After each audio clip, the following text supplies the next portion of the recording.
Hello friends, welcomes you all in Jarvis campus.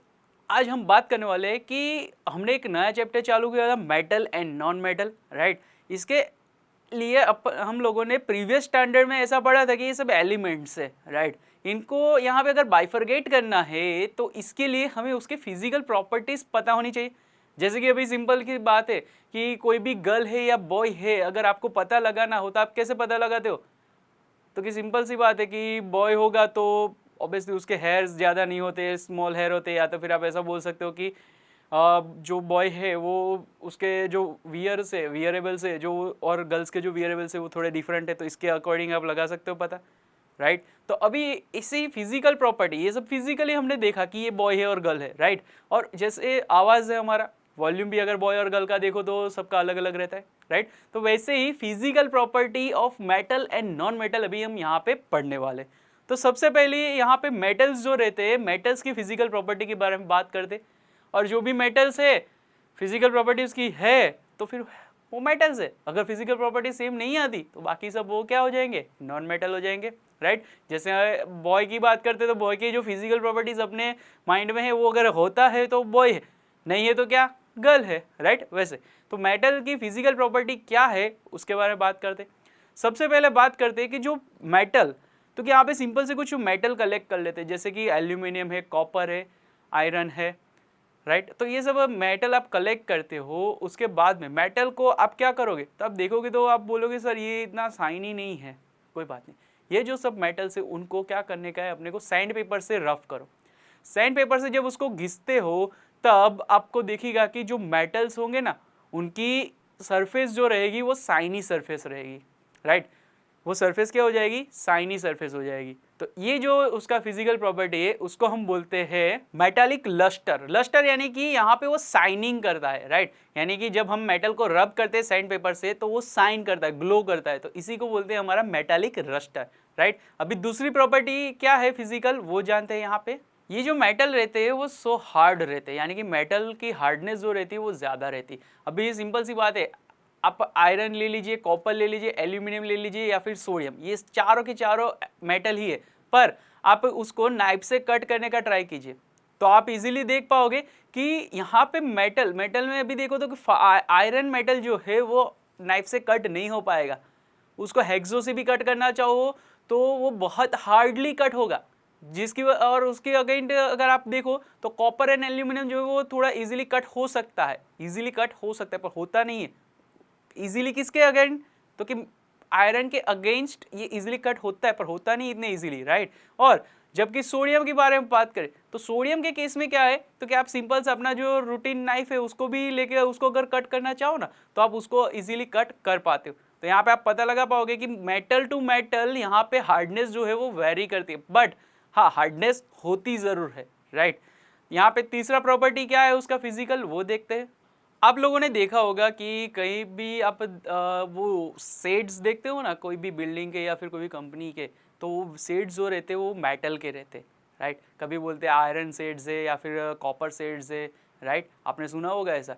तो हाँ, यहाँ पे ये जो मेटल्स रहते हैं उनको हम क्या कर सकते हैं, सीट्स, पतली पतली सीट्स उसके बना सकते हैं। तो ये जो फिजिकल प्रॉपर्टी है इसको बोलते हैं मैलेबिलिटी, राइट। यानी कोई भी मेटल रहता है उसको हम पतली सी सीट बना सकते। नेक्स्ट यहाँ पे जो प्रॉपर्टी है वो क्या है वो जानते हैं, डक्टिलिटी। या डक्टिलिटी मीन्स कि जो मेटल रहते हैं, मेटल को हम ड्रोन कर सकते इनटू दी स्मॉल और थिन क्या, वायर्स, थिन वायर्स। यानी कि मेटल्स जो रहते हैं उनको हम थिन वायर्स में क्या कर सकते, कन्वर्ट कर सकते।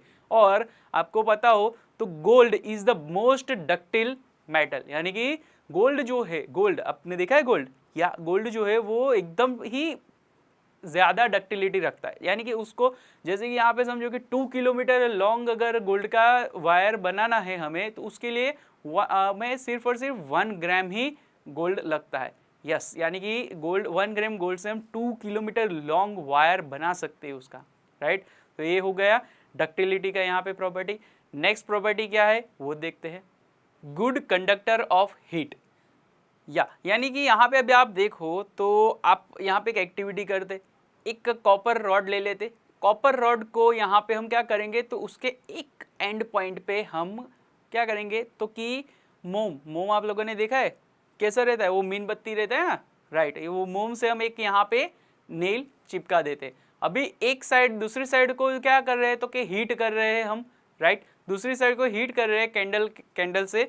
तो यहाँ पे अगर उसका यहाँ पे देखो ना, तो टेम्परेचर जैसे जैसे बढ़ेगा ना, यहाँ पे ये जो रॉड है उसका टेम्परेचर जैसे जैसे बढ़ेगा, तो वो जो नेल है जिसको हमने कैंडल के मोम से यहाँ पे स्टिक किया हुआ है, वो ऑटोमेटिक गिर जाता है। क्यों ऐसा होता है, तो कि ये जो कॉपर रॉड है वो good conductor of the heat है, राइट, यानी कि यहाँ पे ये जो क्या किया हमने, तो कि हीट किया, और हीट वो कंडक्ट करते हैं, यानी कि हीट को एक साइड से हमने अगर रॉड को हीट कर रहे हैं तो दूसरी साइड तक वो हीट पहुंचता है, यानी कि इसको हम ऐसा बोल सकते हैं कि metals are the good conductor of heat, यानी कि कंडक्ट करते हैं हीट, राइट। और यहाँ पे अगर बात करें तो silver and copper are the good conductor of heat,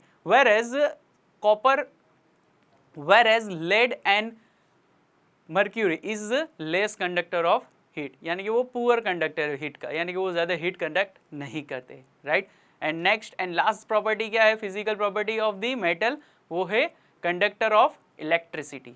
आप लोगों ने देखा होगा कि आप लोगों के घर के अंदर जो भी इलेक्ट्रिसिटी के वायर्स रहते, वो वायर्स कुछ ऊपर देखो तो वो कुछ रबर के जैसा पड़ रहता है, या फिर आप बोल सकते हो कि पॉलीविनाइल क्लोराइड, आप लोगों ने सुना होगा पॉलीविनाइल क्लोराइड, यानी कि पीवीसी की जो उसके ऊपर कवर रहता है, वो अगर कवर उसको आप काटते हो तो उसके अंदर जो वायर्स रहते हैं वो भी मेटल के रहते।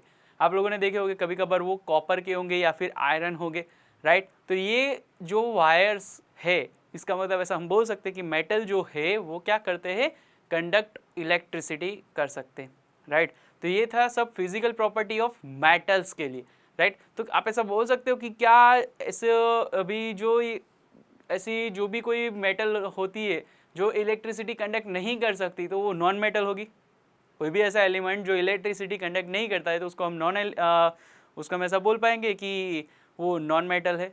नहीं, ऐसा जरूरी नहीं। कोई ऐसे इग्नोर करने के लिए ऐसे कुछ नॉन मेटल्स भी होते हैं जो इलेक्ट्रिसिटी कंडक्ट करते हैं, जिसके एग्जांपल यहाँ पे अभी हम देखते हैं। तो यहाँ पे भी आप देखो तो नॉन मेटल के लिए फिजिकल प्रॉपर्टीज क्या रहेगी, तो हमने पहले ही बात किया था कि जो मेटल्स नहीं होंगे उसको हम नॉन मेटल्स कहेंगे, राइट। बट यहाँ पे आप देखो तो जैसे हमने बात किया था कि सोडियम की हार्डनेस के बारे में, तो कि सोडियम हो गया, फिर ये पोटेशियम हो गया, ये जो रहते हैं उनका हार्डनेस क्या रहता है, कम रहता है, और उसका मेल्टिंग पॉइंट भी क्या होता है, बहुत ही कम रहता है, राइट। साथ ही साथ यहाँ पे हम बात करें कि यहाँ पे बात करें कि आयोडीन क्या है, तो कि आयोडीन जो है वो एक नॉन मेटल है, बट फिर भी उसके पास एक लस्टर है, यानी कि उसको हम वो जो है वो खुद को साइन कर सकता है, राइट। फिर यहाँ पे बात करें तो सभी मेटल्स यानी कि सब हार्ड फॉर्म में होंगे, पर एक्सपेक्ट मर्क्यूरी जो मेटल है वो कभी भी हार्ड फॉर्म में आपको नहीं दिखेगा, वो प्योरली लिक्विड फॉर्म में रहता है, राइट।